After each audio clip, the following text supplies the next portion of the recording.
everybody to this Regional Transport Committee meeting for the 19th of February 2021. It is being recorded and will be on our website in due course. I would take this opportunity of thanking members of the public who are sufficiently interested to go to the website that I hope they enjoy the meeting. I would also like to welcome everyone who is in attendance today and especially acknowledge Commissioner Selwood, who is with us for his first meeting, and I also acknowledge the presence here today of the media. So without any further ado, I'm holding apologies from Her Worship Mayor Turner, Inspector Crowe from the New Zealand Police. His deputy was going to be here, Senior Sergeant Simon Sinclair, but unfortunately he has a family matter he needs to attend to. Are there any further apologies? Yep, I'll acknowledge an apology from Chairman Leader. There's no further apologies. Moved His Worship Mayor Webber, seconded Councillor Neves. All those in favour, please say aye. Against, carried.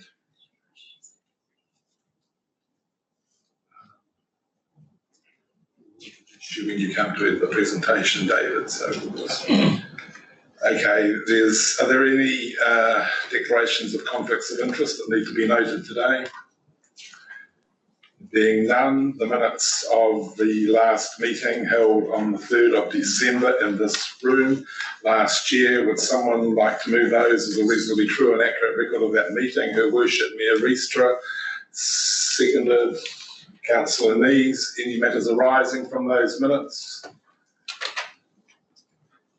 Being none, I will put them. All those in favour, please say aye. Against, carried.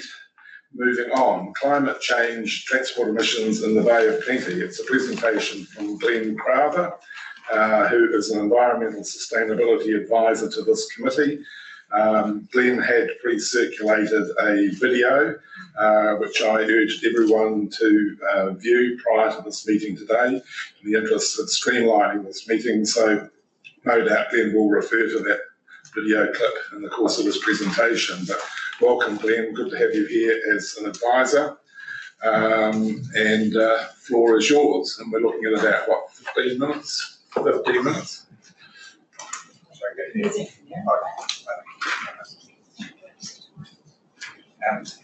Thank you, everyone. Thank you, Chairman Thurston, for letting me speak on this. I'd circulated that to a couple of people, and Lyle thought that it might be helpful to just contextualise what, from my perspective, is happening nationally and the implications for regional transport in particular. So it's focusing very much on emissions reduction aspects, not on the equally important aspect of resilience planning. So just very quickly whizzing over the big picture, the latest sort of update from December in terms of where the world is sitting is that you can see there's a 1.5 degree agreement there. That's the target for 2030 to sort of make sure that by then we're on track, well on track for that. And you can see that the pledges are not there.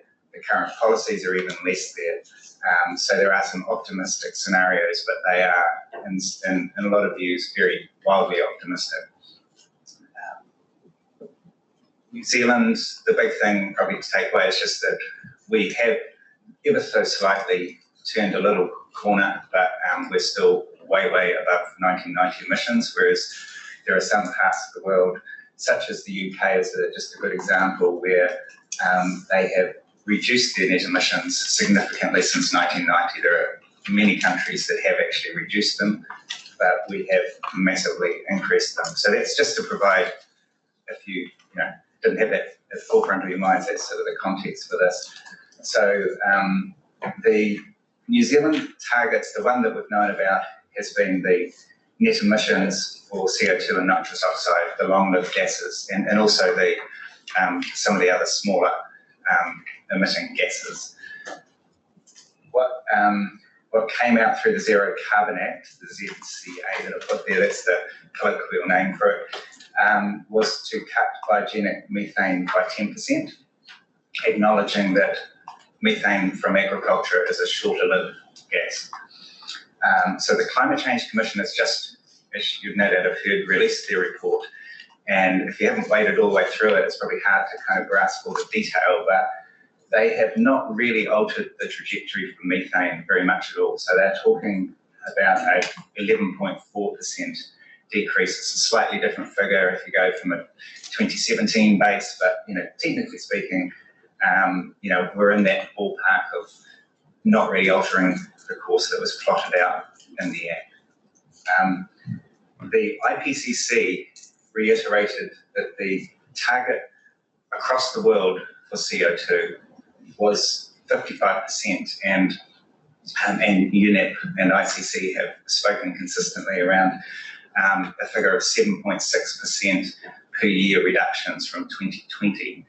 And I can't quite recall, but I think we were somewhat on track for that last year, but we all know the carnage that was required in order to get a bit of a blip. So, we're not talking about an insignificant thing here. And what's interesting is the Climate Change Commission has come out and said that the New Zealand target for the Paris Agreement for 2030 needs to be, quote, much more than 35%.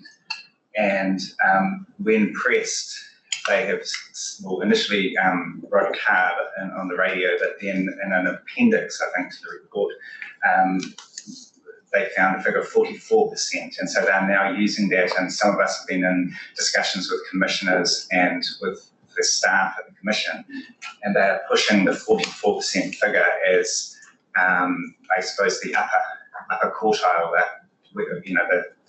between the top quartile and the second quartile. So to get a 50 to 66% probability of keeping global warming below 1.5 degrees, which is still a little bit, dodgy odds, that it has to be internationally 55% for CO2 gas. And overall in New Zealand, when you factor in the methane and the other gases, that means 44%. So you're sort of juggling the different gases and the different targets for each gas.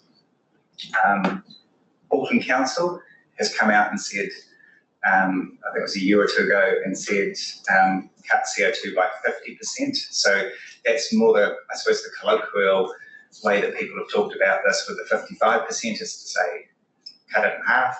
So I think they just took that. But interestingly, the Climate Change Commission has come out for the first time, to my knowledge. Someone has said what the gross figure might be, and they've said 18% for gross CO2 emissions.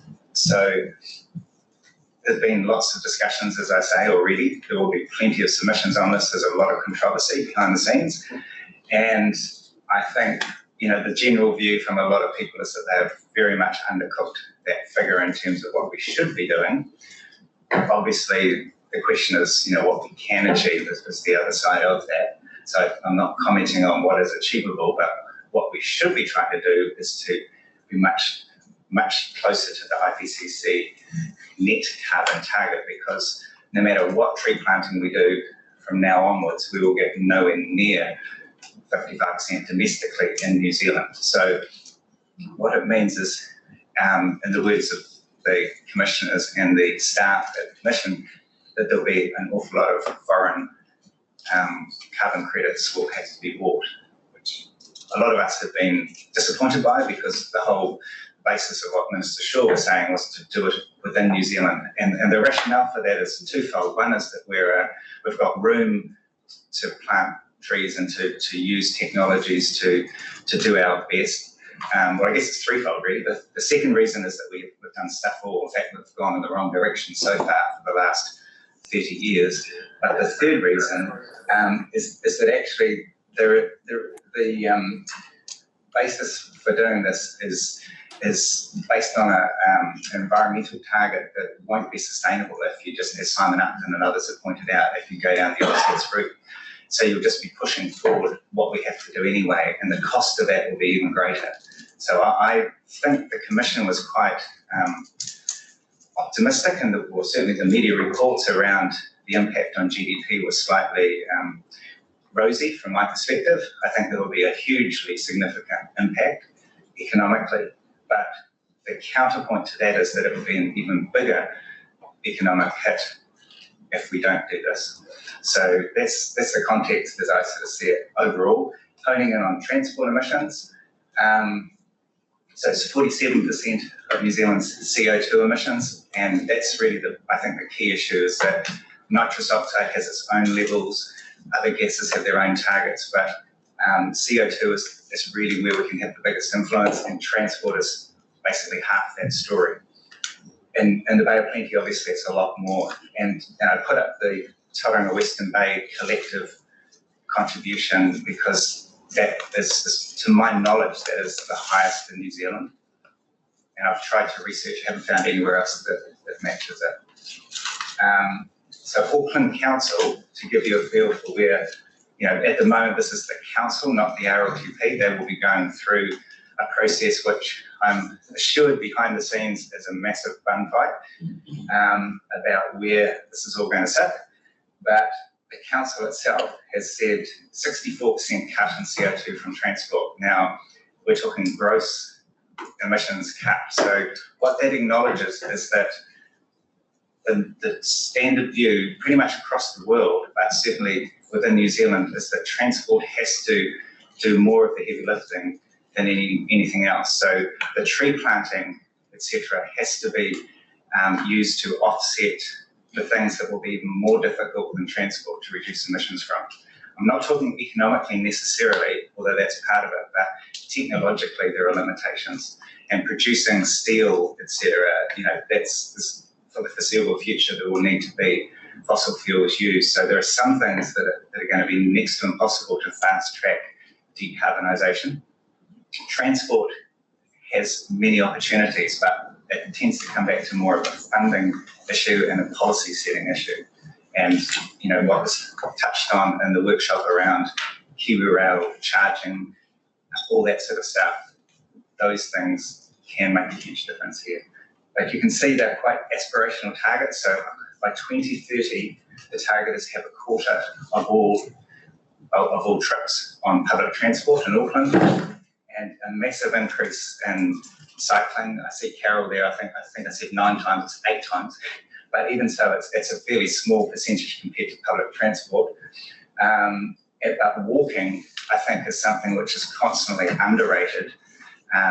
Depending on the location, certainly in urban areas, walking is going to be really important, and investment into improving walking accessibility with an ageing population is a really important factor. And the interesting thing there too is vehicle kilometres reductions, like I think 12%. I don't know if that seems feasible to you. That seems a lot to me. Working from home, obviously, part of that. So what I'm seeing from my understanding of the draft regional land transport plan is that overall from transport, we're looking at 25% reduction. So just comparing that to 64% with Auckland Council. The bigger point perhaps is the mode share target. So in the plan, it's just got, to the best of my knowledge, and James, feel free to, if I've missed something, because I may have, is that there's a 20% increase there, which when you look at the total mode share, all I could find was travel to work when I've done research on this, where it was 1.3% across the Bay of Plenty for travel to work. Now, that's much higher than the total mode share, but let's be optimistic, say 1.3% mode share for PT across the Bay. It would mean we get to 1.6%. So we're talking, admittedly a different part of the country to Auckland, but still with two significantly sized urban areas. And to be trying to get at the end of this time, sorry, I'm all over the place, end of this time frame to 1.6%, I think, I'm questioning that and wondering if the committee would like to look into that as they discuss the plan. The walking and cycling, again, I've taken those figures from travel to work, and of course with every area of the Bay there will be different walking and cycling and PT shares, which is all available for travel to work, but I suspect staff might be able to get it for a total Electric vehicles is what the Climate Change Commission has really pushed. They have basically come out with what most people are saying is a highly aspirational modal shift to electric vehicles from fossil fuel vehicles, and they are not proposing any major specific levers in the report until a bit later on, in which case they want the big lever, which is to stop fossil fuel vehicles coming in. But to contextualise this, we've got 0.6% of the light vehicle fleet EVs, and that's plug-in hybrids as well, and 2.3% of the new registrations. So those figures there are the growth in the uptake of EV registrations over the last 4 years, and I think it's hard to know the impact of COVID on that. But the key point for me is that if we're just going down the track of saying EVs will do all this and sort out climate change for us in the 10-year time frame that I'm focusing on, I think we're very, very optimistic that the total number of EVs in New Zealand won't equal 1 year's growth in the light vehicle fleet until 2027, based on what would seem to be a fair growth rate to take. And the Climate Change Commission wants 50% of new light vehicle registrations to be EVs by 2028, which may be around 150,000 a year, depending on what happens with overall vehicle numbers. And that requires just a massive growth. And even then, under 10% of the fleet will be electric at that time. So, and then putting aside that, there's still the issue that when you take the emissions over the following few years, which will also be important, but I'm talking 2030, but it doesn't just stop all of a sudden. So there will still be years and years of fossil fuel vehicles. So I'm suggesting that in planning for transport and emissions reductions, it needs to be much, much more than just putting our hope in electric vehicles. It has to be about modal shift, as the staff have said. But I think it also has to be a very well thought through integrated plan that meets the needs of communities to actually get them to drive less in single occupancy cars. And that, I guess on my last slide is to put my view that you get what you pay for. And I find it hard I have gone to the staff at various times in the last couple of years to get OPEX funding in New Zealand cities on a per capita basis. But this is the one that was used, I think it dates back to the last stage of the blueprint, PT blueprint for the Tauranga Western Bay area. And it's not so much the specific figures that are the issue, but it's the amount per capita. And you can see that the mode share, and it happens, I've studied it in a worldwide context as well, that getting people onto public transport costs money, and it costs a lot of money. So this is not sort of pointed at this committee or at any particular area of the Bay, but it's just saying in general terms, if we're talking about aspirational modal shift and dealing with climate change, my view is still the same as it was when I presented to the committee as a submission, I think, nearly 3 years ago, which is that there has to be more investment into public transport in order to get more people using it. And similarly, you could probably say with cycleways, when you do build them generally, the people come, maybe the BCRs would be, an interesting exercise to look at compared with public transport. But I guess I'm highlighting that even though there's been a big shift in the rhetoric and the wording of the Regional Land Transport Plan draft, and even though the prioritisation reflects the criteria shift, and that in turn reflects the GPS, at the end of it all, the funding that has been allocated is still nowhere near what is there in other metro cities in New Zealand. And I'm not presenting a solution to you. I obviously don't see it as any more optimistic picture than you do in terms of the National Transport Fund. But I do think that one thing that I like to look at is the reality for a person who's actually possibly going to shift to using a bus.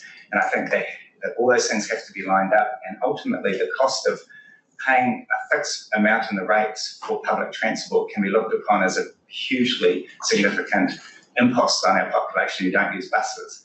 But they can also be looked on as that collectively we're investing in the equivalent of, maybe part registering a car or insuring a car. That it's actually, in the scheme of things with transport, when you factor in all the externalities, that it's actually quite a cost-effective thing to put in place a really good public transport system, and on a household basis, in a lot of cases, if we can tip people over to getting rid of their second or third car, that might be enough to cut back those emissions. So I think it's easy to sort of dismiss this as just a cost, but there's a huge opportunity cost to this. So I guess that's what I'm highlighting here. Ultimately, it's to make it attractive and make it workable and make it have an impact on emissions that way. So happy to answer any questions or want some clarification. Well, thank you for your presentation, Glenn. And can I say what I've said before publicly, we take you very seriously, and we also take the message that you bring just as seriously. So before I open it up for questions, James, I'll come to you at the end of the questions and ask you to comment on our own internal targets in light of the climate emergency declaration and our own RLTP. So any questions, anyone, any colleagues here to Glenn in terms of this presentation? Worship Mayor Chair. And thank you for the report. And I noticed too yesterday Simon Upton released his report as the Climate Change Commissioner on sustainability. And that raised the issue too. You're very focused, and I think we all are, on our modality as a regional transport committee. But we are also forgetting about the motorhome population on the road at any one time. And we focused on this before here, and where there are going to be dumping stations and infrastructure, we should also be promoting that there are EV charging, so that fleet could change over to, it's a private fleet, but I think that's something we should be advocating. And then the electrification of our own fleets. At the moment, it's very price sensitive for us, so I think the urging from a regional transport committee would be some incentive funding would be hugely valuable from central government to assist us to meet that gap between the current either hybrid or fuel to EV fleets, because we've looked at it, it's not cost effective yet. So I think that's where you go for how do we bridge that gap as a regional transport committee. What are your views on that? Totally agree. I think I probably tried to condense the key points down, but completely support that. Commissioner Selwood. Thank you, Chair. I think the key number for me, I'd be interested to know, were Tauranga or indeed the Bay of Plenty able to achieve a public transport market share close to both? So let's say that we found a way magically to come up with the necessary investment. What contribution would that make to reducing carbon emissions in the Bay of Plenty? So that's the key, isn't it? What we're looking for is the most effective set of investments to deliver the outcome that we want. And I think some understanding of that would be helpful. Through the chair, I guess putting on my hat as someone who, rather than my advisor hat to the committee, but as someone who's tried to work with stakeholders to try and get that information, I would say that it seems to be partway through the process of being teased out in some aspects, but the main thing I'm aware of as of this morning from one of the staff was a report as part of the TSP which looked at emissions, but from what I've seen of that, from a brief look, it didn't quite get to the heart of that. So to me, matching the economics with the emissions reductions and looking at the most cost-effective approach, including the externalities that are often left off. In other words, the increase in number of cars in the Bay of Plenty is extremely high. I think we've got one of the highest vehicle ownerships, and part of that is because we don't have good options for people across most of the day. So I think they have to be all looked at together. And when you think of someone going and buying a car, they're obviously making an investment there. Maybe they can make an investment through rates into public transport or some other opportunity. I think the statistic is that I've had quoted to me is that Tauranga in particular has the most cars per capita of any place in the Southern Hemisphere, if not Australasia. So, any further questions? Councillor Lees. Thank you, Dean. You'll be aware that the Regional Council's been looking at electrification of our buses, and one of our frustrations is that the buses have to be so big under our Whakakotahi PTOM to get the contract that when they are battery or electric buses, they are incredibly heavy. And we get a lot of feedback from our public to say, why can't we have smaller electric buses that are able to go more places rather than just on the key routes? And if you did this, we might be able to switch and use them more readily. So I guess my question is to David around the flexibility in our ability to get smaller electric buses in our fleets, which we don't seem to be able to get at the moment. Through you, Mr. Chair, I think as we move towards achieving government's net zero, I think you'll see some flexibility coming out in all sorts of places. Innovative ways that we can achieve those outcomes. I won't take anything off the table at this point, but that said, there are good reasons for those standards, so you don't throw them out. Finally, to you, James, our own targets in line with the Climate Emergency Declaration and our LTPs.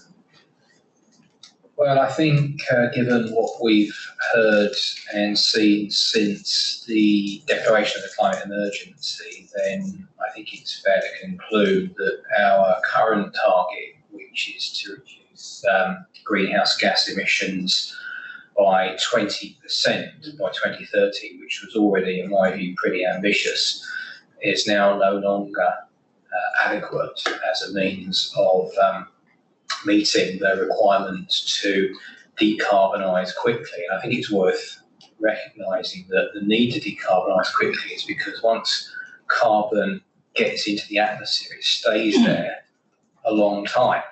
So it isn't good enough to say, oh, we'll worry about it in 10 years' time and then everything will be fine because electric vehicles will come in, we'll have high density cities where everyone can walk and cycle. It'll be too late. So in my view, we need to have a serious consideration of what a target would look like that is both achievable and is something that will actually meet our obligations to stop runaway climate change. Now, for me, there are three big issues that collectively across New Zealand we need to grapple with. And the first of those is that public transport, walking and cycling, needs to adapt to people's lifestyles. And so, back in the day when trips, particularly to and from work, were relatively simple, you went to work, you came home, and that's all you did. These days, people do all sorts of things in the course of their day. Trip chaining, it's called. So a trip to work might also involve picking up the kids, it might involve going to the supermarket, it might involve going surfing. All of those things quite often are undertaken by car because people need that flexibility. So the question we have to ask ourselves is what trips can we realistically target to get a reduction in our motor vehicle emissions? That's an absolutely key question. And I don't profess to have the answer, but we need to find an answer fairly quickly. And that involves discussing things with the community because it's their travel that is causing the issue. It's our collective travel that's causing the issue. So what do we collectively do about it to save our children and grandchildren from this issue? So that's number one. Number two, I think, is that if we are serious about mode shift, then charging the externalities, the environmental costs of motor vehicle travel is absolutely essential, and that means charging for car parking, and it also means road user charging, road pricing for moving vehicles. And that's now starting to be talked about in Auckland and Wellington, and in 1 or 2 cities around the world it does happen, such as London. Clearly there's much different places to toll on that. But fundamentally, if people have a free car parking space at work or at the supermarket, they'll use their car. That's the way it is. So somehow we've got to have that really difficult conversation about what we do about car parking. And thirdly, with my regional council bus hat on, getting a bus, which is a very efficient use of road space, if people use it, is absolutely essential. So having good bus priority space allocated to buses along roads and at intersections is crucial to get the speed and reliability of those services up. Because at the moment, our services are actually struggling to meet the timetable that we already have. And that timetable is not competitive with the journeys by private car. So getting bus priority and getting also walking and cycling priority across the network, reallocating that space is another very difficult conversation we're going to need to start having very, very quickly. So those are my observations, and I'm obviously very interested to work through those with the committee and also with our council colleagues through, for example, our travel demand management and behaviour change programme, which for me is the point where we start these conversations. Thank you, James. Well, Glenn will all be a fixed light on all future agendas, you know that, so we're taking this incredibly seriously. But I'll move that we receive your presentation with thanks and notice. Contents, who worship their registry, happy to second? Yes. So I'll put it, all those in favour, please say aye. Against, carried. Moving on, everyone, I'm mindful that his worship Mayor Weber has to leave at 1:30 and Mayor Chadwick 2:30, sorry. Okay, the chairperson's report is there on page 14. I'll take it as read, and I will ask Muta now to comment on the Regional Road Transport Safety and Education Promotion Update, which is on page 17 of the hard agenda, everybody.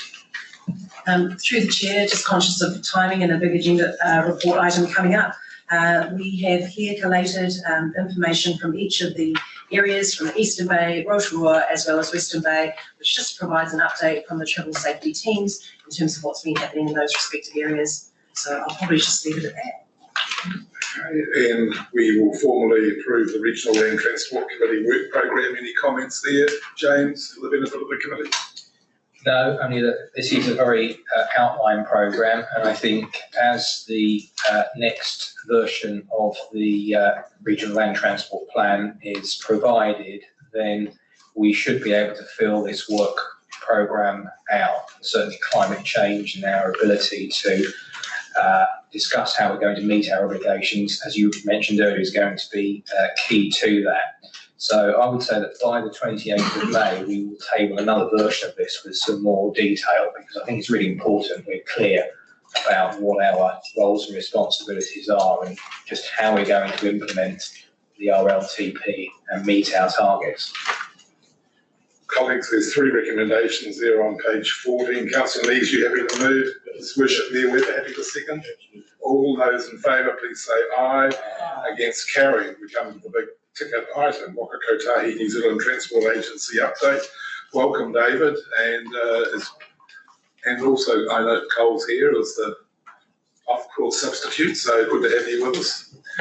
But David, you might like to just paint a little picture of your career path and how you're going to be sitting here with us today. So I know Mayor Chadwick knows you incredibly well from your Wellington days. So, but no, welcome, thrice welcome to the Regional Council. It's good to have you here. Thank you, Mr. Chair. So yes, as far as my background in very brief is I come to NZTA from the Department of Conservation. I've been here for 8 years, principally in 2 roles. One is the Partnerships Director for the Central North Island, Whanganui, Taranaki and Bay of Plenty regions, and more latterly as the Operations Director for Hauraki Waikato Taranaki region. Prior to that, I did 17 years at Waikato Regional Council in a range of roles from regulatory consenting through to managing asset management. That company, and also a fair bit of policy development. So kind of broad and checkered history. Yes, I do know who originally chaired it, and but nice to meet you all, and thank you for the welcome this morning and again today. I've got a presentation here. One of the things I thought would be useful, and apologies for those of you that sat in on Tuesday, but our CEO, Nicole Rosie, has started a process every couple of months of providing an update online through video for all of our key stakeholders, and she did one on Tuesday. So I thought take some of the highlights from that. Could be a bit repetitive for those of you that are on there, but I think really useful, especially in the context of today's conversation around the regional transport cap. So, as I say, we're aiming to hold those calls every couple of months, so I encourage you to join those calls.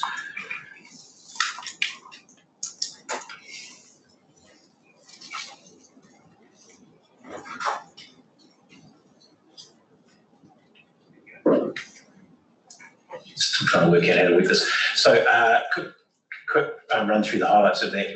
That National Land Transport Fund, we've had a bit of conversation about that today. We are facing an affordability challenge, both in terms of delivery of the remaining 2018 to 21 land transport program and for the development of the 21-24 land transport program. Very significant program of work is already committed and underway, and of course that commits a very substantial proportion of the ongoing funding. We are working with the Ministry of Transport, Treasury on options to ease that pressure. COVID hasn't helped, and we are working with the MOT and Treasury on what the implications of climate targets and reduction in carbon in the Got problems with your mic. Just problems with the mic. Maybe if I bring it a bit closer, it might work better. Are you happy for questions throughout your presentation, or would you prefer them to be at the end? I tell you what, I'm happy if you want to raise a question as we go. It's probably easier. There you go, colleagues. So jump in. Keep going, David. So in terms of the 21-24 National Land Transport Program development, we in Waka Kotahi are working through that process at the moment in terms of moderation for improvements in the low cost, low risk activities. That's happening as we speak. We'll also complete the moderation for the continuous programs, and as I say, they make up a very large portion of the fund as it stands at the moment. We should be in a position to provide feedback on moderation for those programs and the improvement activities by March.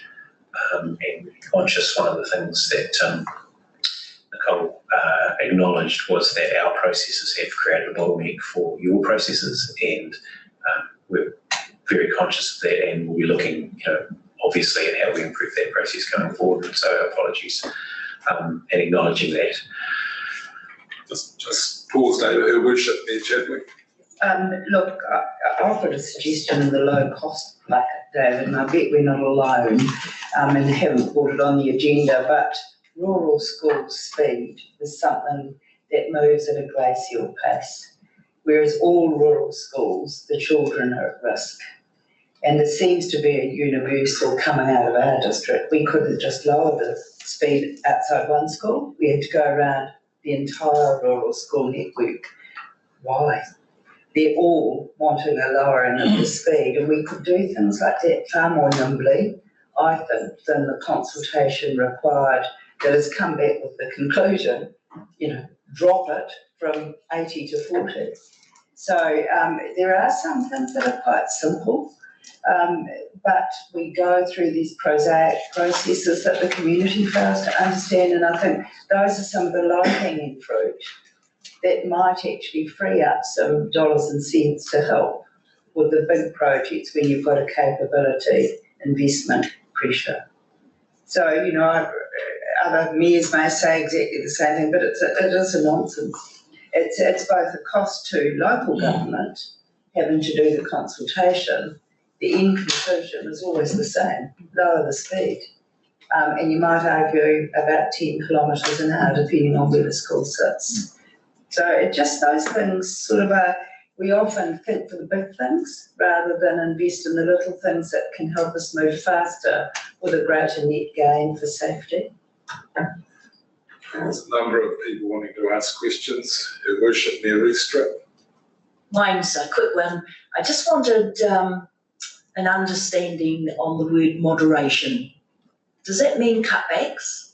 Or explain, please. I don't quite understand what moderation means on those first two bullet points. So moderation essentially is the process of going through the list of what we would like to do and the list of what we can afford, and reviewing that those linkages between it. I've talked about this a little bit before about the intervention logic, the investment logic that goes with each of those things, and ensuring that that investment logic is sound, particularly in the context of the future years. So looking out into future years, does that investment make sense? Is the logic sound? And if not, then is this a project that we would delay? Is it a project we would change? Is it a project that we would continue to invest in? That's the process of moderation that I'm talking about. Yes. And obviously we've got criteria to weigh out against. Okay, His Worship, Mayor Webber, then Deputy Mayor Isles. Your Worship. Just echoing the comment from Mayor Chadwick. If it was a national decision, because it's a national rule, you can't go more than 20 kilometres an hour bus park, school bus, that all schools is a 40 kilometre an hour zone, and central government purchased the signs and were a little bit more sensible about the signs. We had to change one school, cost us $23,000 in signage, just absolute stupidity. So if there was a national standard and it was done nationally, you would save a lot of time and a hell of a lot of money. Deputy Mayor Isles. Thank you, Mr. Chair. Totally support Mayor Chadwick on the rural, speed on state highways. Ngakaho North, for example, is a school on a state highway with a pupil of 135, and we've had ongoing issues there with speed reduction. So totally support. Back to you, David. Thanks for the feedback. We've noted that, and anything that can reduce process cost. I think that's the kind of thing that we're looking for at the moment, and we'll have to look for going forward as budget gets tighter and tighter. Just wanted to, and again, Nicole talked about this, talked about the changes in Waka Kotahi's approach at the moment. And I guess I'm the symbol of the start of this approach towards a more regional team, seeking to support yourselves and seeking to support our regional stakeholders in a clearer way. At the moment, we're going through the process, and the structure is in place. We're going through the process of recruiting roles to support a small regional team led by the Regional Director of Relationships, to Australia in this case, supported by a regional manager for maintenance and operations, a regional manager for infrastructure delivery, and a regional manager for system design. And that little team would be the core team as envisaged that would work with you as our regional stakeholders to ensure that there are 4 names there. Those are your 4 go-to people. It's very clear who you need to talk to. It's very clear who we're talking to, and it's very clear who holds the intel for our region in terms of what the priorities are, what the pressures are.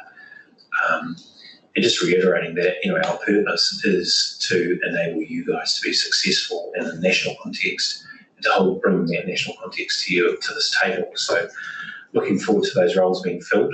At the moment, apart from mine, none of them are, but we are in the process of filling those roles at the moment. So you should see over time a significant improvement in that space, noting that those roles will be across Waikato and Taranaki, and we will do our best to spread the attention, to spread the love.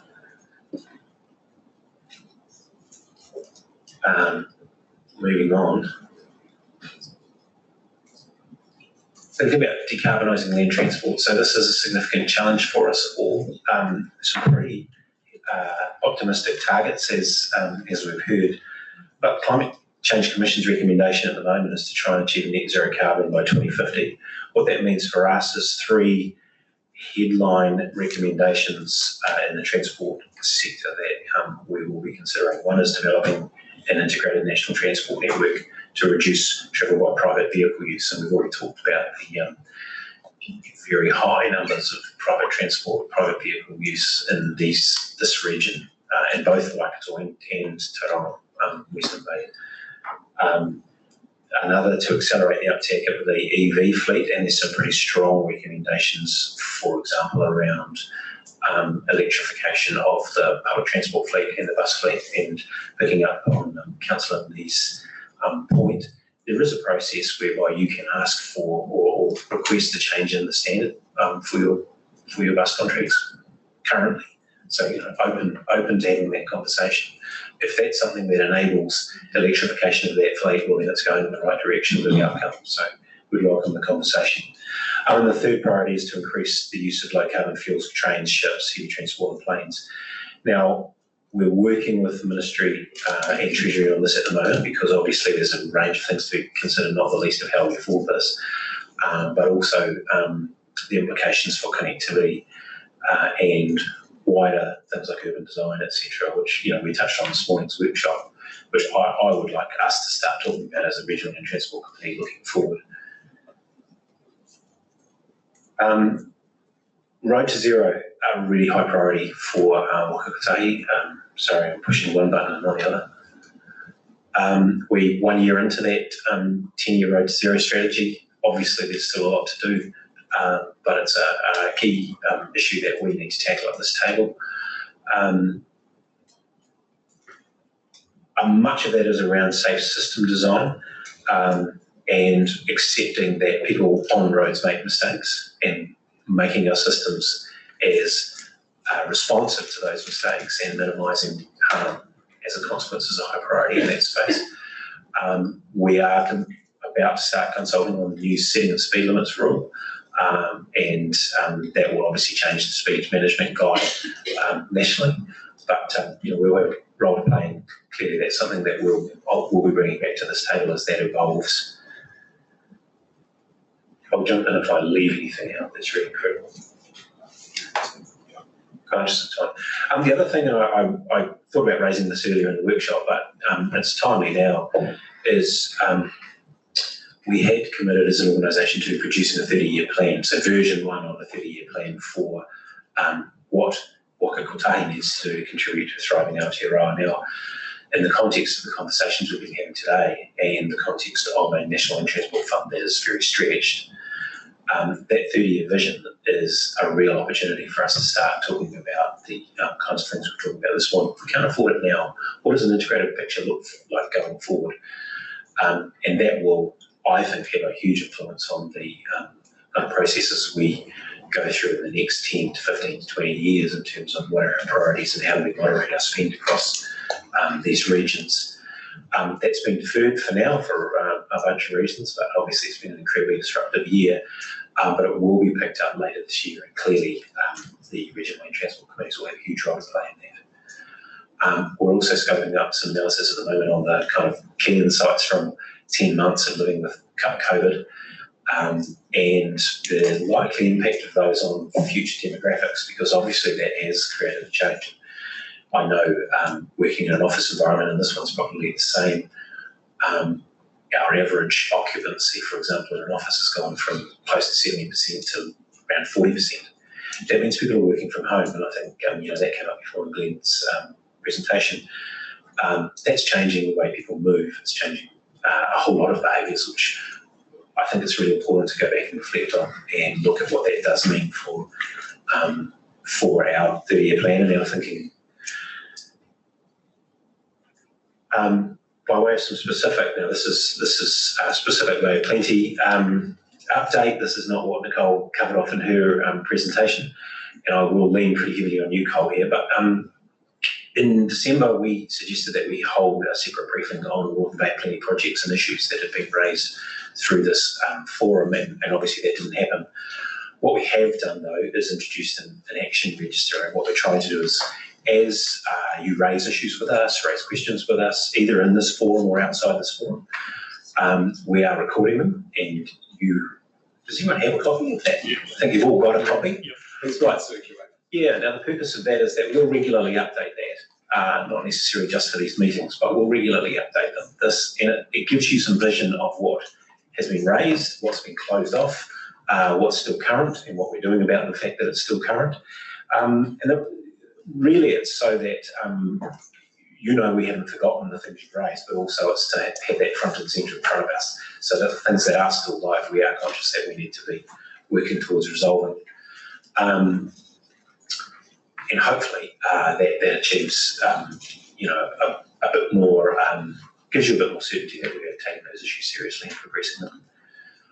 I don't propose to go through that right now unless there are specific questions about it. But I think the explanations and the Holland team have done a great job pulling that together. Just pause for one moment. Is Worship Mayor Campbell? Yes, Chair. Just had put in front of me by my deputy here. She had in 2020, December 2020, which I was not at that meeting. However, I must say that this was brought up also by myself in 2019 about the speed restrictions on State Highway 34 in Co2, and it has been closed by Wakakatahi. And I'm just wondering who identified that to be so, please? Expert from your panel or?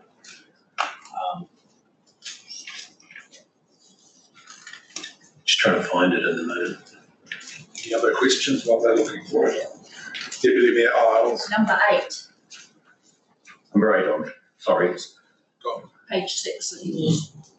Yeah, I'll get Cole to talk to that. Yeah, so I think in terms of the sense of being closed, it was more just the response, and we'd responded to that question, not in that it been actioned. So I think, we might just need to bring some clarity around that status box there, that basically status meaning closed was that we've just responded to that query, but realised that, that issue hasn't been fixed.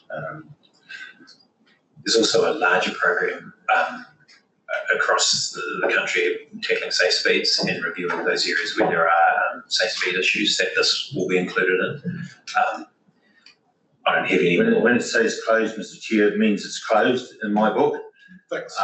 Deferred maybe, or come back to talk to Kawerau District would have been a better option.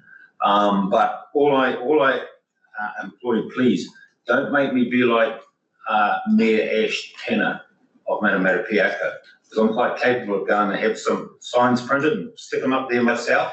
I'll even pay for them. And I don't want to have to be paid $250,000 for it to happen like he was alluded to. So can you please come back to us on that? Because we've got 3 major intersections, heavy transport coming out of there all the time. It actually was brought up in 2019 in Kawerau District Council by a large truck operator who has had a number of close calls with vehicles going through there at 100 Ks, and all of those big trucks are coming out of McKee Road. They're now coming out of the slip road into Waiu Dairy Factory, and they're going to be going to the Purawaki Trust roundabout. So if we can just perhaps relook at that, please. Yeah, sorry, you're through your chair. Always keen to come and speak with you and your staff. These are just very brief summary responses, and it's just highlighting, what I think, Chair, I'll just take you up on that, because closed to me is closed. You tick box and it'll go away. Believe me, I will not go away for the time being. And so, just come back to us on it, please. Yeah, through your chair, we'll add that to the register. That we'll get someone from our local Road to Zero team to come and speak with your staff on that. We might change the way we refer to the status of the projects. And while I'm at it, Chair, please don't hold a gun to our head like we did with the safety rails that were put up between Titeko and Awakiri. Take it or leave it is not good enough. Thank you. Deputy Mayor Isles, can I just ask you to pause, and Councillor Chapman, Worship Mayor Chapman, I'm mindful that Mayor Webber has to go away to another engagement in about 5 minutes. I'm not going before you pass the resolution that includes getting anyway, so I'll cancel anything else until we get. So you're going to stay for the land transport plan discussion? Most definitely. Well, there is a God after all. Okay, Deputy Mayor Isles. Thank you, Mr Chair. 2 points, if I may. First one, Dave, on the action register number 5. You've got there in the first bullet point in the issue list is the Waimana Gorge, Mathkirapū to Apotiki. In the Whakakotahi update, State Highway 2 Waimana Gorge project has now been included in the Whakakotahi investment proposal. What exactly is it? Is it the Waimana Gorge access, or is it the Wainui Road access? So it's both. Through your chair, since the draft came out, we've added those 2 activities in. So I realise that State Highway 2 Wainui Road to Potiki should have been in there. There's the resilience aspect to that scope around the intersection, but we've also added the State Highway 2 Waimana Gorge project as well, resilience project. Okay, if I may, please, Mr Chair. Number 7, the resilience program share with Eastern Bay. What is planned for the bridge replacements, etc.? So again, working on the Waimana Gorge, you've got the Pekatahi, what was rail bridge, which I was going to raise later on, which is the service is in a rapid state of decline. Again, bearing in mind resilience and accessibility for heavy traffic movements from Potiki, East Coast and Gisborne through the ports. What's our long-term solution there? I noted the question, we'll come back on that one. Thank you. Worship there, we put in Chadwick. Just going back to probably about 30 years, by legislation, we have to do a 30-year asset management plan, and a lot of that is predicated on the fire involvement and funding. So we would urge you to line central government planning with local government planning. It just makes imminent sense. Worship there, Chadwick. Yes, we would appreciate to hear about 30-year plan. But also thank you, Chairman Thurston, for bringing up the real hazardous concerns at Oakeri Falls. We'll invite you to a lovely meeting there and good coffee to meet the people and be prepared that some want an underpass. So I'd suggest you do a top of the envelope costing for an underpass before you present this. But it's good to see this action plan shares a wonderful way of us feeling that our local issues are coming to you. I really appreciate that, and I see the rural road funding is there, so it's a good tool. You'll see that we use it extensively. Please do. I'm aware that Commissioner Selwood probably hasn't had a chance to get on top of all the local issues at the moment. So just raising one for Tauranga City, the bus lane on point number 6 as part of the Baylink project. There's a lot of council and community support for both an underpass on that project and some form of bus prioritisation through it.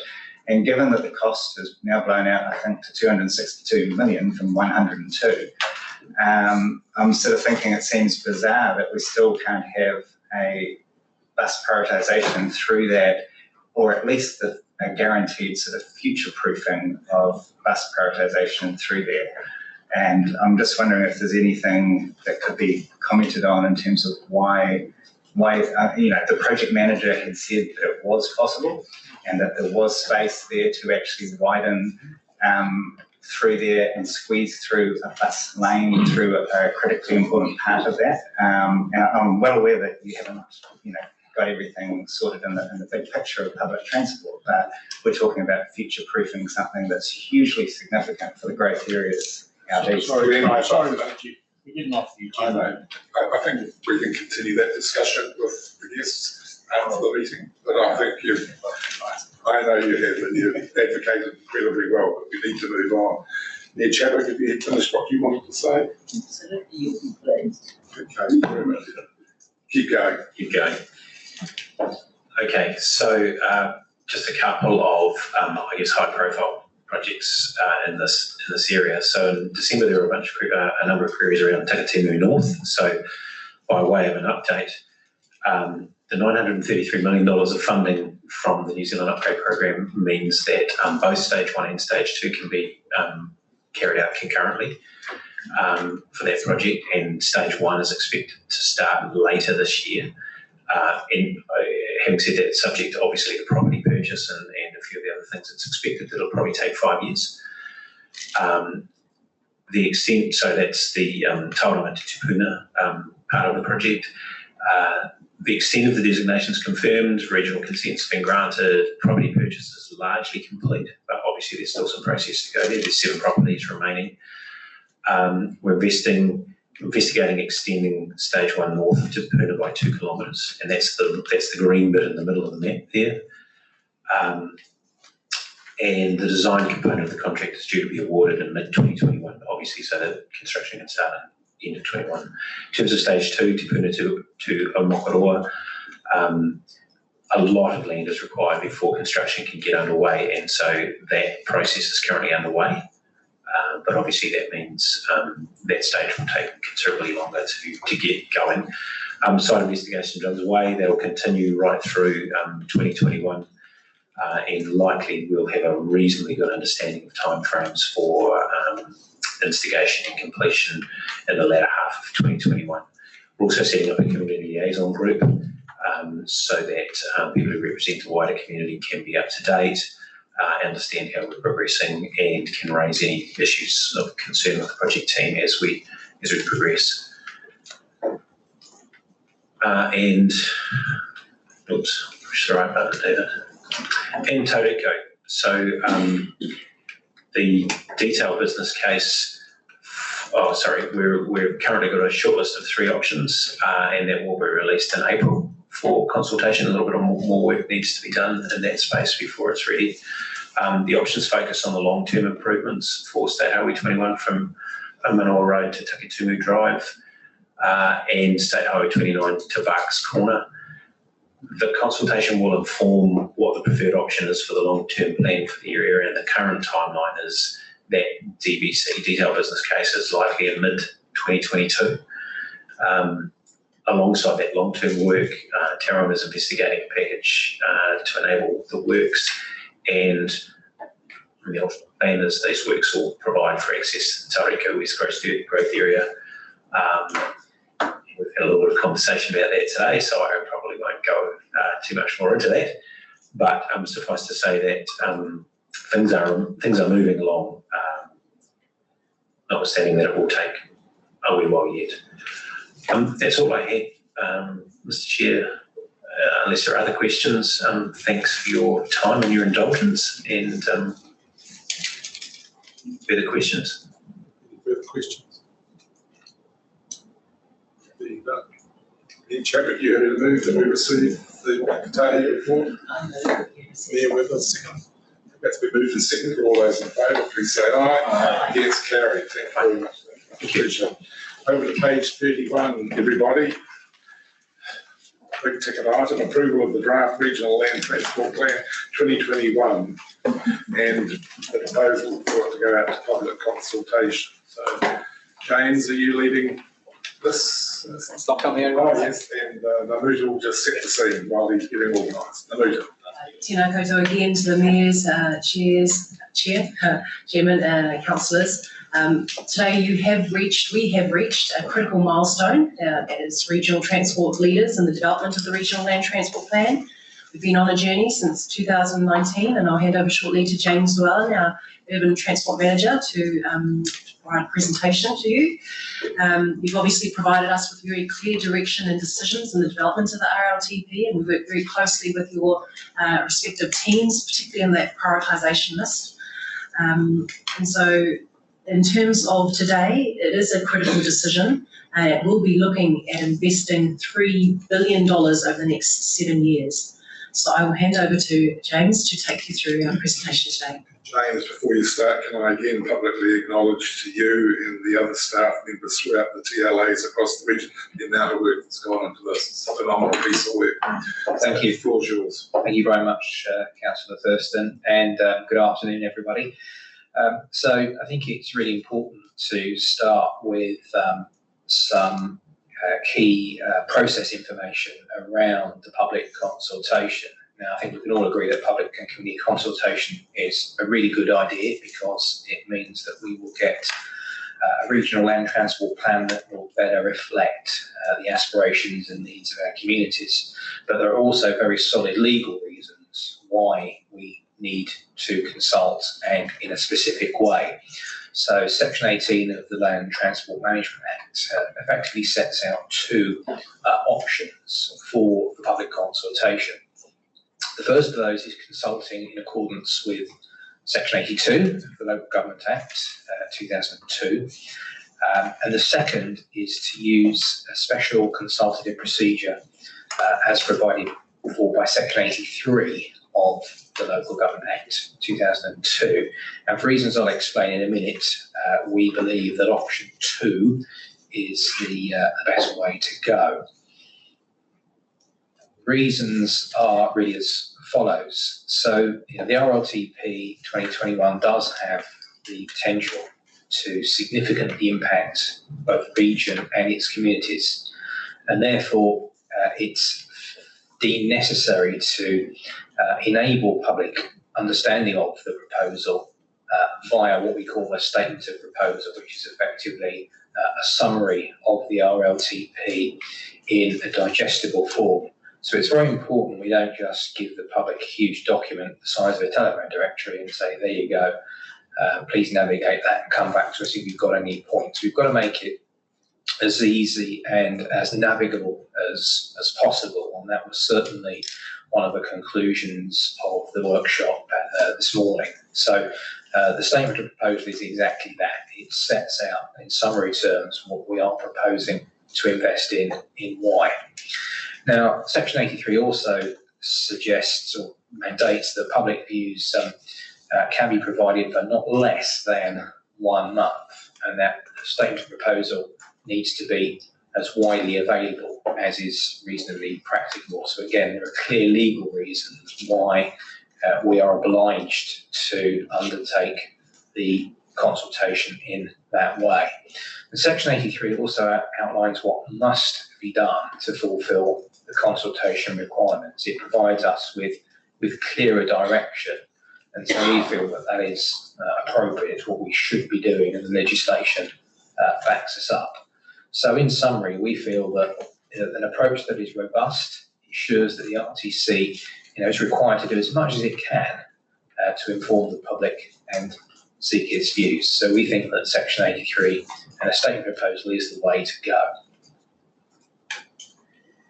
And just to be clear in summary as well, Section 83A requires that statement proposal must be a fair representation of the major matters. So we can't just pick and choose the bits that we like. We have to be structuring it in a way which clearly sets out and summarises in a representative way the main parts of the RLTP. It needs to be in a form determined by the local authority. We need to indicate where the document is available, how people get access to it, and state the period in which persons interested in the SOP may present their views to the local authority. So again, it's pretty prescriptive in terms of what we have to do, and people can understand their rights under the Act. So in terms of the consultation questions themselves, the key point to understand, I think, here is that when we go out to consultation on an RLTP, we're not consulting on individual projects and whether they should or should not go ahead. What we're trying to do is to consult on the overall strategic direction of the RLTP and the programme that's contained within it. So the key point number 2 there is that the statement of proposal and its questions should assist the public to understand the intent, the strategic direction, what the programme looks like to give effect to that strategic direction. And again, to a level that means they don't have to wade through 160 pages to get that understanding. So what we've tried to do is to set out questions that aim to really just test the fundamental concepts and direction of the draft RLTP 2021 with the public.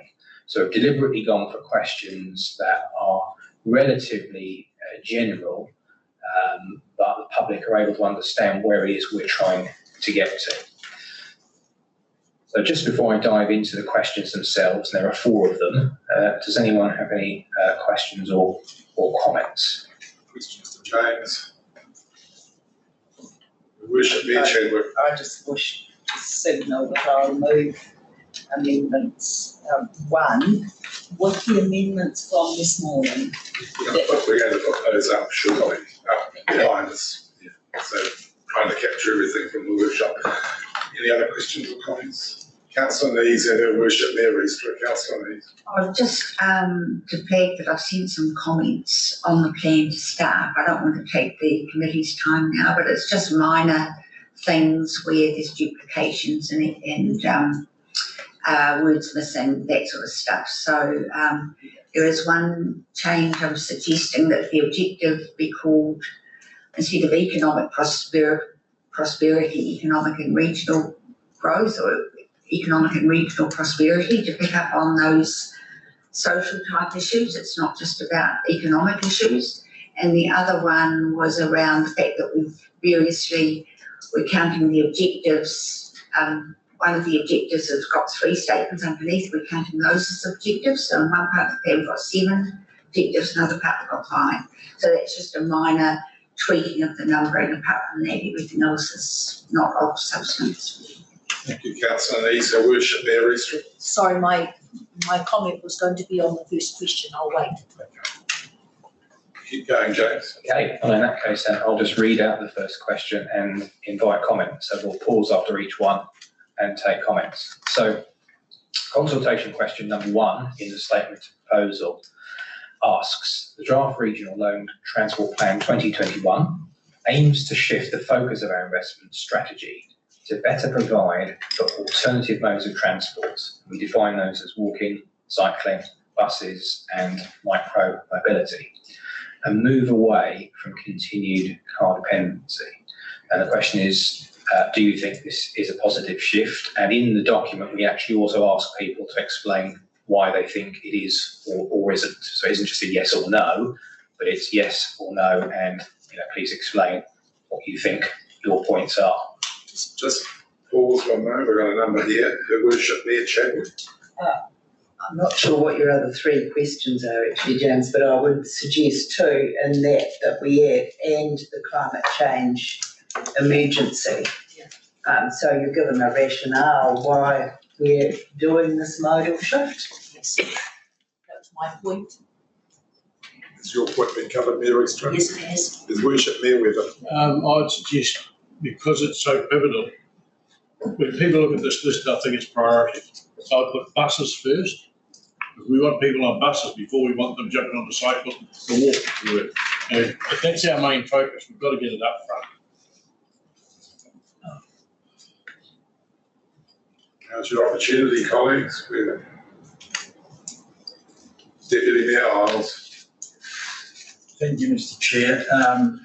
Buses, public transport, we've got our isolated rural communities. None of that criteria is going to be met or suitable for them. So, just saying that, it's something that we've got to live with, I guess, for our ruralness, but isolation and remoteness is certainly a big. Keep going, James.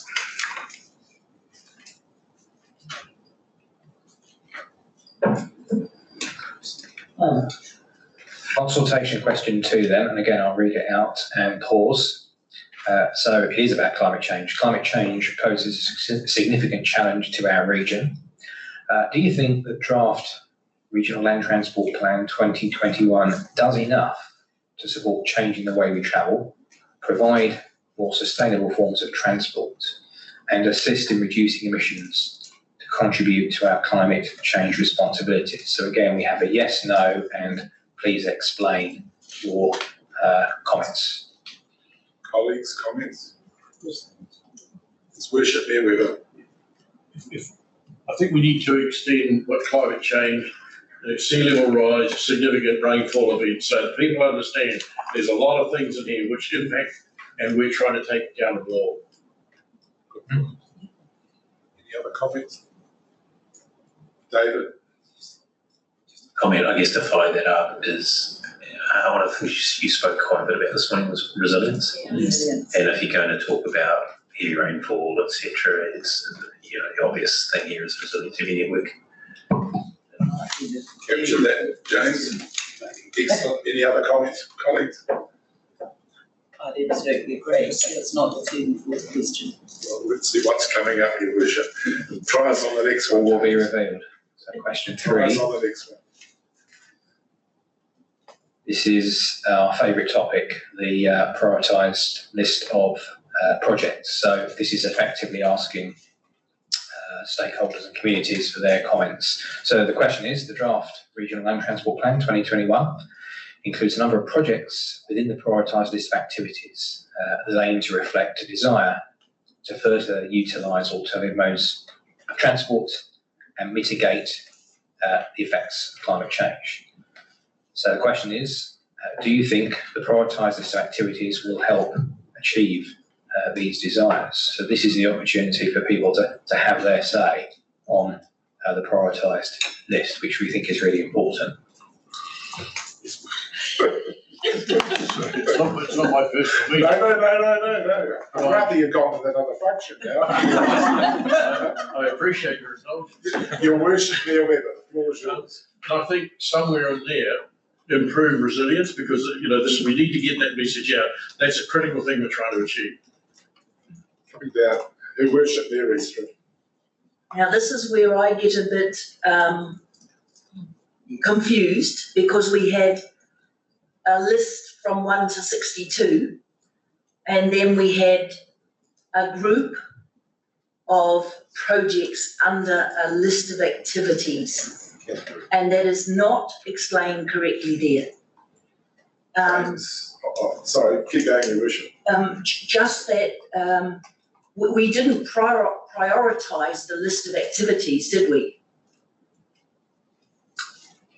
You have ranked projects under the list of activities, but that doesn't read correctly for what we're trying to accomplish from within this plan. It's not worded correctly. Okay. I should be smart and offer you a suggestion to fix it. Let me think on that, please. Yeah, of course, no problem. Yeah. Mayor Chadwick. I would suggest here, I'm totally with you, Mayor Rosetree. Speakers. I think it's because you've used the word prioritised. You're asking for a fight. Why don't you just take it off and just ask them to send back their priorities? And I think that then will give you some regional flavour that will help us in the end. And it will stop the bun fight that we want to avoid, that everything's going to toe on it. That's a good suggestion. I'm all in favour of taking words. Save to you and I to go home tomorrow. We can go home. No, it's a great suggestion. Thanks. Her Worship, Mayor Eastridge. Sorry, and just one other thing, in your summary sheet, actually colour code your different activities so people can see where each project then fits with the colour code onto your ideas. That's a very good idea, and that's something we were discussing over lunch. In fact, I think we did have a colour coding in one of the previous versions, and for some unknown reason we ditched it. I think wish we hadn't now. I think also having the maps will help this as well. So it isn't just a list, they can actually see the question, they can see the map and relate the two to each other. So again, back to the very fair point made this morning, it's all about the presentation, and that's going to be crucial to this. Any further questions or comments, colleagues? Glenn? Just very quick comment, and you may have already got this in mind, but as someone who's often on the other side of, filling in these submissions, I know a number of people get very frustrated when councils put out things with yes, no, and would like options, which could be to some extent or to a significant extent, whatever. I'm not trying to complicate everyone's life, but I think the important thing is that a lot of people will not see some of these questions as black and white. I do sympathise with that point. I think we do have that danger of it being a very binary choice, and as we all know, life is very rarely binary. So I'm certainly willing to have a look at that, because I must admit, when you do see that on a consultation, I tend to agree. You think, well, yeah, I've got to make a choice here. Well, it's not always that simple. So I'm quite sympathetic to that. Let me have a think about that. Is Worship Mayor Weber? Some have had experience by having the yes, no, and then another box as to why, so that you can explain why you support or you don't, which picks up the point, which people, know, but. Yeah, well, we have got that for each of the questions. We have got a clear box saying, please explain. Yeah, that's actually the information we're really keen on. Your Worship, Mayor Chapman.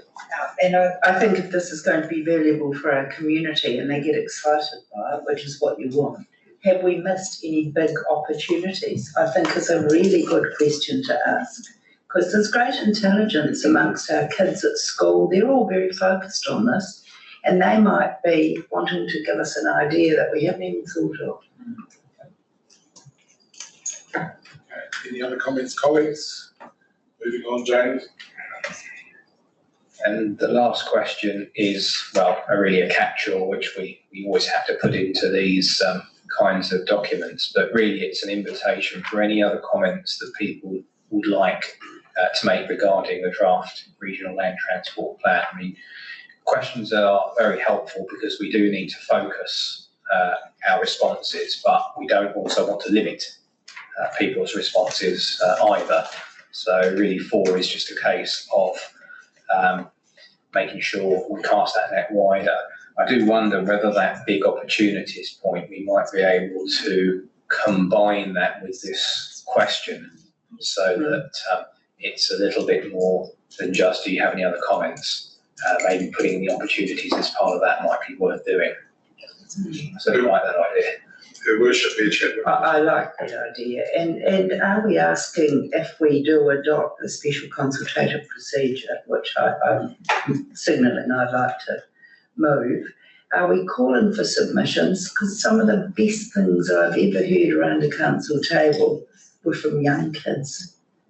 And it's their learning about climate change, it's their learning about integrated management planning, it's that, what a great thing if we use this as an educative tool. We're urging people to present in person if they so wish. Yeah, we've got hearings programmed.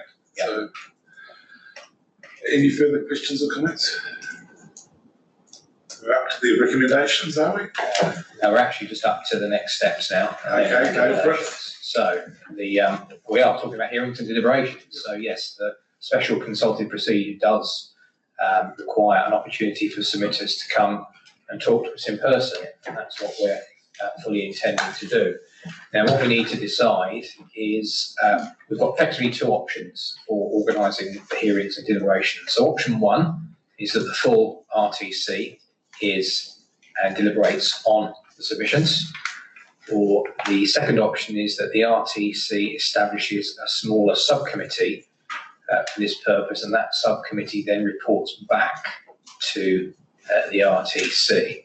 Now, staff have tentatively recommended option 2, but I'll throw it open right now. Do people in principle want the full RTC to participate in the hearings and deliberations, or are they happy with a smaller subcommittee? That's really quite a key decision before we then argue about what the composition of that second option might be.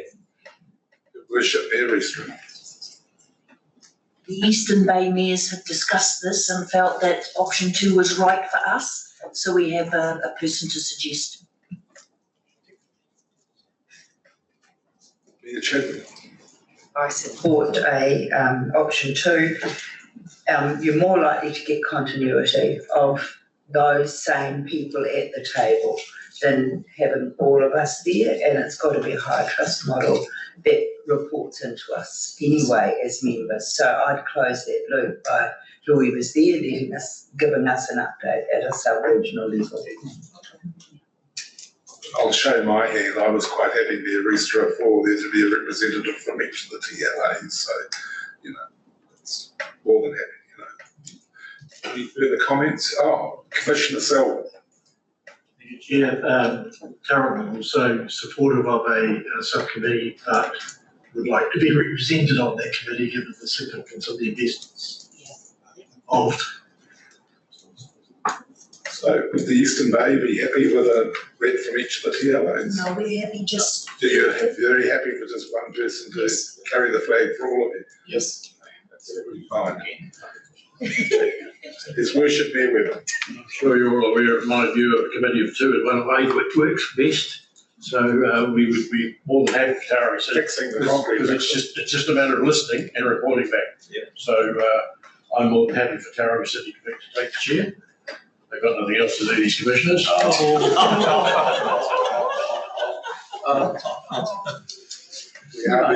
We are being live streamed. Any other views? Councillor Mays. I hesitate to put my hand up, but I have been sitting on the committee for a long time and have quite a bit of continuity, and I would be happy to put my name forward if you wanted someone to shadow you. You're going to shadow love. Good luck. So I'm hearing that it's myself, Stephen. Steve, Or somebody from Steve Tara. Chadwick, Somebody from the an appointee from TCC, to be advised, one from the Eastern Bay, and Councillor Neves, you've expressed a desire to be there also. You're sure you don't want to be there, Mayor Webber?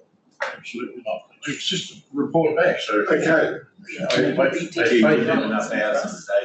I have faith in the colleagues around the table. Oh, and what the Kotahi are thereby default, you also be, Okay, we'll come to that when we come to the resolutions. Okay, keep going, James. Awesome. Okay, so the subcommittee will be required to come back to the RTC. Yes. That's great. So the RTC will be satisfied with any proposed changes to the document that the subcommittee recommend. And also there's just a mitigation of any perceived risk with delegating matters to the subcommittee. But from what I can see, it sounds like we're all pretty comfortable on the same page, which I think is excellent. So just a quick summary of the timeline, and this is now going to be subject to a little bit of change as a result of the discussions we had in the workshop this morning. So today we have the RTC meeting and potentially the approval of the draft RLTP for public consultation.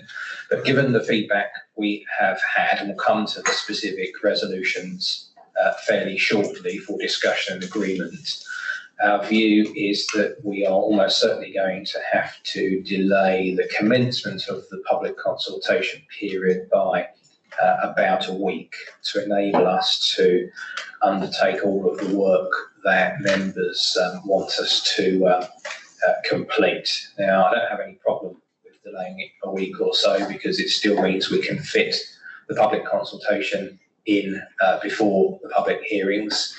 I'd rather get this right and ensure that RTC members are as happy as they can be. We've got something good to go. So that's my firm message. In terms then of the other dates, the public hearings at the moment are scheduled for between the 13th and 15th of April. And that really does depend on how many hearings we actually, how many people want to speak at the public hearings. We've actually potentially allocated up to 3 days for that task, but that will be dependent on the number of speakers. We're looking at deliberations then after the public hearings on the 11th of May, and then the 28th of May is the RTC meeting where we will be recommending the final RLTP to Regional Council, who will then, hopefully on the 17th of May, approve RLTP or if necessary refer back to RTC. And then 30th of June is the date by which we have to submit final RLTP to Waka Kotahi. And then our Waka Kotahi colleagues will hopefully confirm that on or around the 30th of August is when the National Land Transport Plan will be released. So essentially that's the timeline we have. And so it's now for us to go and meet all the requirements we need to. So we'll now come to the resolutions unless there are any other questions. So these are, Yeah. Can I just invite us all to take an adjournment for 2 minutes, stretch your legs while the committee clerk gets the new resolutions up. Right. So just stretch your legs, everyone, for a couple of minutes.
We can add this.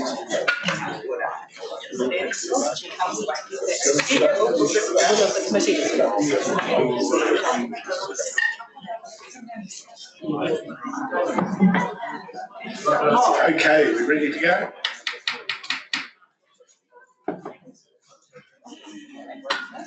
Thank you. I don't mind. We're trying to join the dots.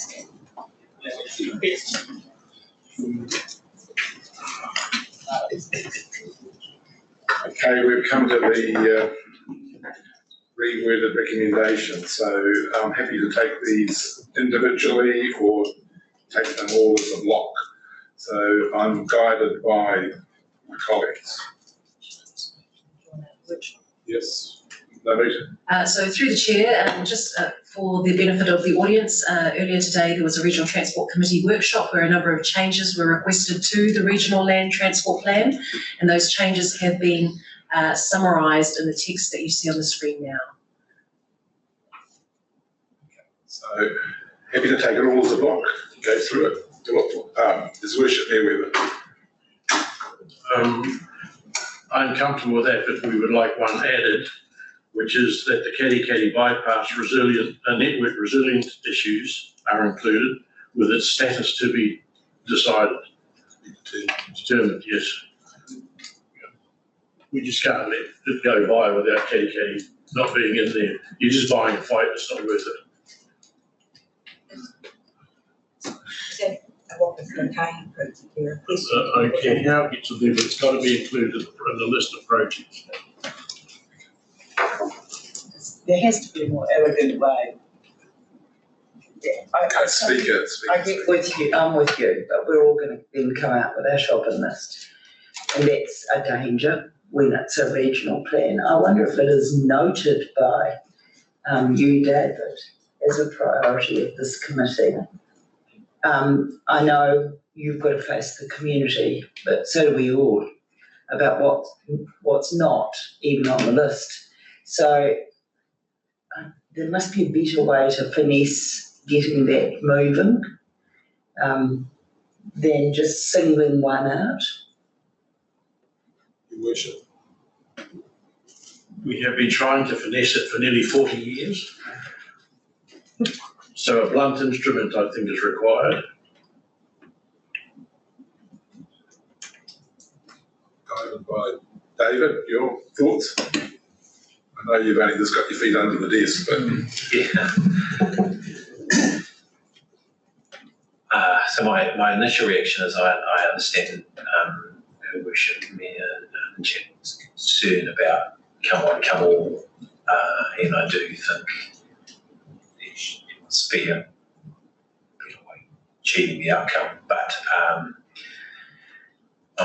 equally sympathetic to the case. I'm happy to have it noted as something that we have acknowledged as a priority, notwithstanding its being an issue. I do think potentially it's something that will come through the submissions process anyway, in which case you'll tackle it, but except that that's been there before. I don't have an easy answer for you, Mr. Chair. James, some wise counsel, you're an old hand at this. Could we have a resolution which requests that Waka Kotahi consider that project as part of their transport investment proposal? Much better way. I'm comfortable with how, so long as Caddy's in there somewhere. You would like to visit Catty again, that's what you're saying. Yes, I'm just mindful of the Fix the Bloody Road campaign last time. I know, We don't I want know. it again. I know.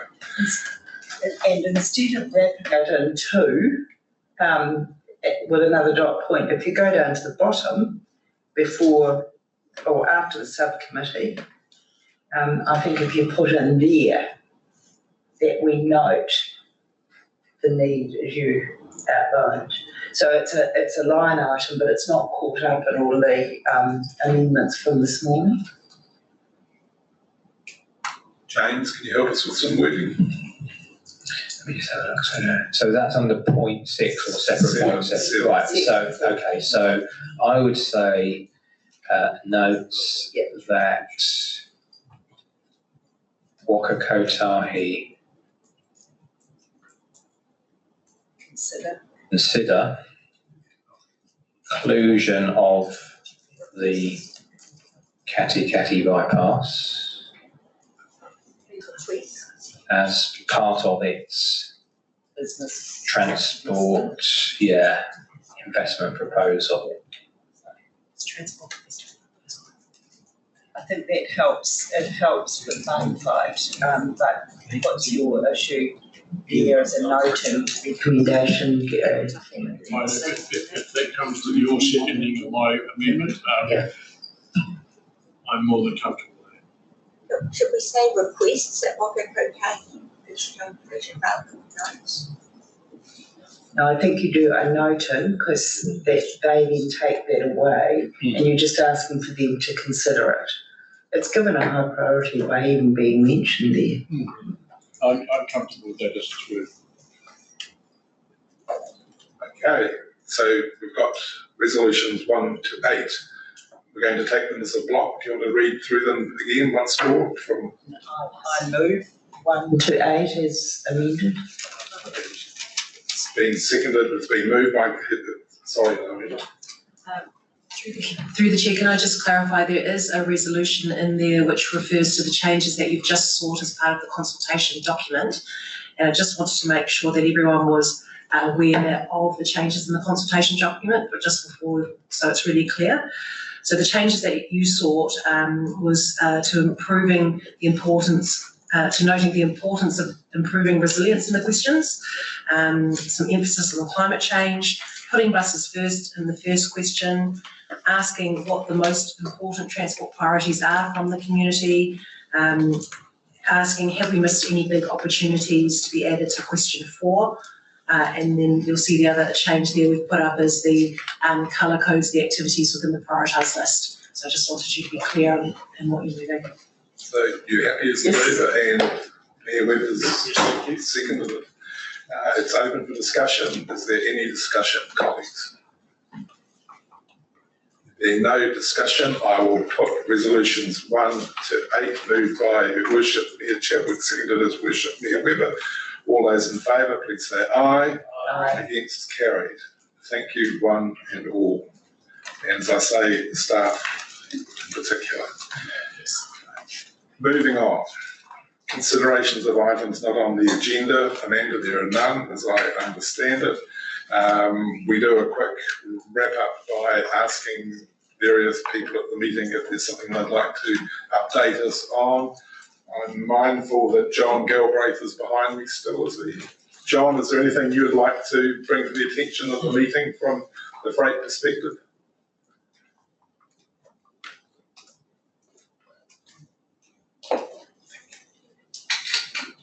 Doesn't appear to be. Okay. No, sorry, I realised, Mr. Chair, I was still on mute. No.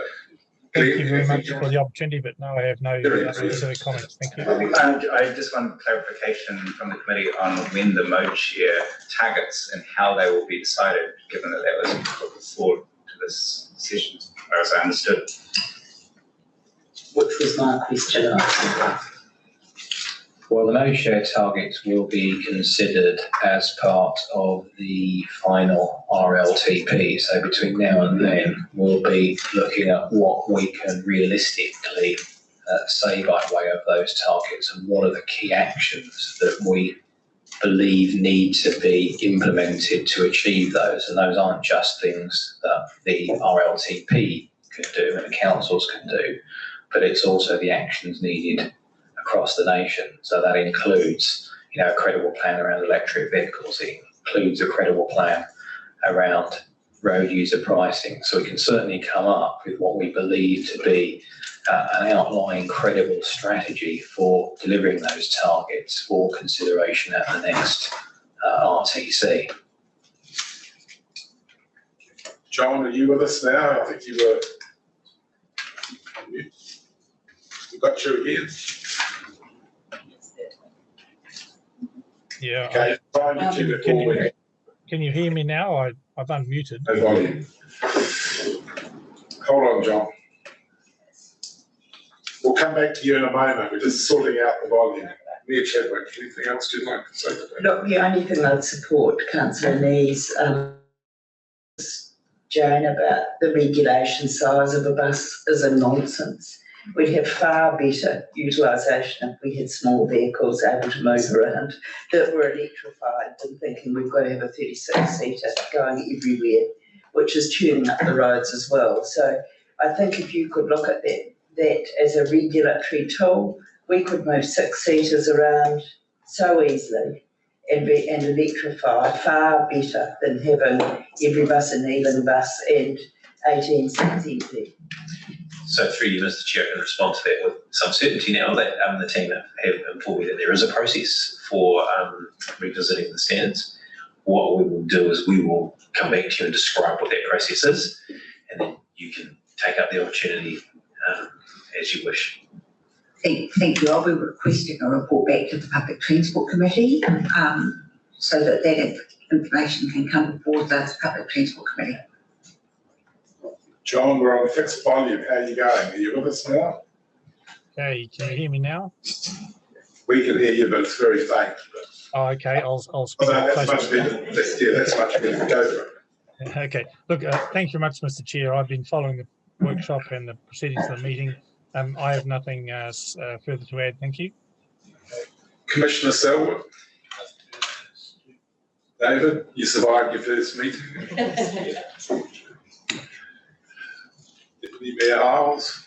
Thank you, Mr. Chair. Look, I'll be brief. I've already mentioned the Pekatahi Bridge and I've also mentioned the Waimana Gorge. Two further ones. We are working on our spatial plan and indicating the possible probable location of a second bridge, bearing in mind our population growth is at least 15% ahead and totally against early predictions of the negative growth. And secondly, a plea for possibly a smaller electronic notice board similar to the one in Awatiri, just advising through traffic and community members beyond Waimana when the gorge is either open or closed. Thank you. Mayor Campbell.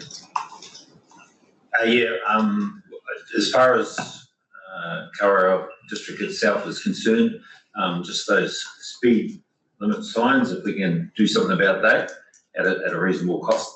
But most definitely 100% behind Whakatane and any chance of getting a second bridge, and it's imperative, particularly in the situation if Pikatahi was out, we would have a real problem. So, thank you, Mr. Chair. Worship, Mayor Reestra. Just emphasising the need around resilience. We kind of feel like we're a corridor district from Gisborne through. And number 3 on the action list is also another one that has closed on it from you, David, which is not closed. It just means you've told us speed limits are under a review. And I think I'm up to year 3 of making noises about speed limits needing to be reduced coming into Opotiki and just going out of Opotiki on state highways. The other things we can leave for another time. Thanks. And thanks for getting all that material through to us for the consultation document. It was greatly appreciated. But anything you want to share with us, knowing that we're on Just public camera here? Yeah, just conscious of the time constraint, and also that this is a sort of a wider strategic focus. But I think that the point just to reinforce from me that I raised last time is that there's the significant media coverage in recent months on the congestion in the ports of Auckland and the flow-on effects to the upper North Island supply chain. And I think those events have highlighted the need for resilient supply chain infrastructure, and it's critical that the consent approval for the Port of Tauranga Southern Berth extension happen so that we can actually alleviate it. It's critical for the region, and any support around the table for that project would be appreciated. We've raised it at national level as well. Councillor. Well, just that the regional council signed off its long-term plan yesterday, and in it we've got some questions, some consultation questions on fares, bus fares, which will feed into this process obviously. So we're asking, should the regional council offer region-wide free bus fares to school children? Should we retain region-wide free bus fares for tertiary students? Should the regional council introduce region-wide free bus fares for community services card holders? And that, I think we're also adding in disability in there, a note about that. And should the regional council introduce region-wide flat fares for buses? It's all about incentives. Will people be open to incentives to increase their bus use? Final word, Your Worship. Okay.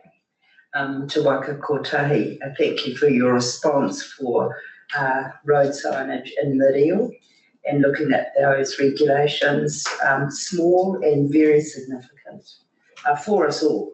We also want to see the colour of their money too, as you know. Thank you for your attendance, everybody, in particular the public gallery and the media, and another huge big thanks to the staff and to you, Amanda, in particular, who've been a phenomenal support for me through the last few weeks. So travel safely, as they say to the Regional Transport Committee, and have a wonderful weekend. Thanks so much, everybody, and to those who are on Zoom. Thank you too. Thank you, Mr. Chair. Yeah, we're just about to stop recording. Hold on. It's still recording, everyone.